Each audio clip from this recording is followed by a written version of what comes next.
Kay Morrison, councillor Kay Morrison of Bush Fair, you must be delighted. I am absolutely delighted. I could not be happier.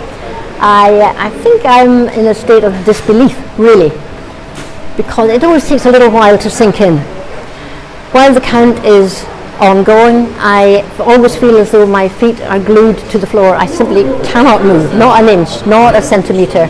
And as I was watching tonight, looking at the votes piling up, I still didn't believe my eyes. It wasn't until I saw the number that I thought, maybe we've done it. Yeah.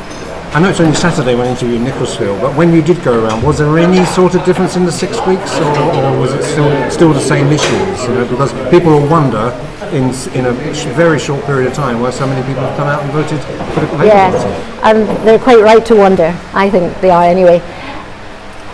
As we've said before, many of the issues remain. They remain. Those potholes, and we keep talking about them. Quality of life, standard of living, cost of etc., and all those bills that people are desperately trying to pay and keep their heads above water. Now, all of those things are still there, and they will be there, but this time there was definitely a sense that some voters were feeling disillusioned, disenchanted with the Conservative Party. And I don't think that any of us should be surprised. It may be that what has happened in Bush Fair concerning the candidate who won in May, the 5th of May, maybe that was just the turning point for a lot of people who are willing to put up with a lot of the stuff that's going on in Westminster, to forgive it maybe for a while, but maybe that was just the full stop. Some voters were saying, I voted a certain way all my life, but I'm not sure now. And once you hear voters saying that, you know that there's a change afoot. You have a lot of experience in grassroots politics. What Bush Fair needs, many would say, is all the people, is a grassroots councillor going to represent them from Nicholsfield to Waterhousemore to the Bush Fair traders. Will you pledge to represent those people and be there for them, not just a councillor in Harlem? No, I'm not interested in that. I'm really not interested in that.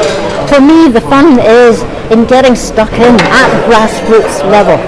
Getting stuck into all the issues, and some of them are issues that are peculiar to maybe just one or two houses, not necessarily a street or an area, but all of those issues and those problems and those challenges, they're all important to the people who live there. And because those people have elected me, I'm going to work hard for them, because that's how I see my role, that's how I've always seen it. Those councillors who think that it's all about swanning about and sounding important in committee meetings, they've got it all wrong, and they're not going to last, in my opinion. They're not going to be useful to their constituents. I want to be useful, and for quite a long time, actually.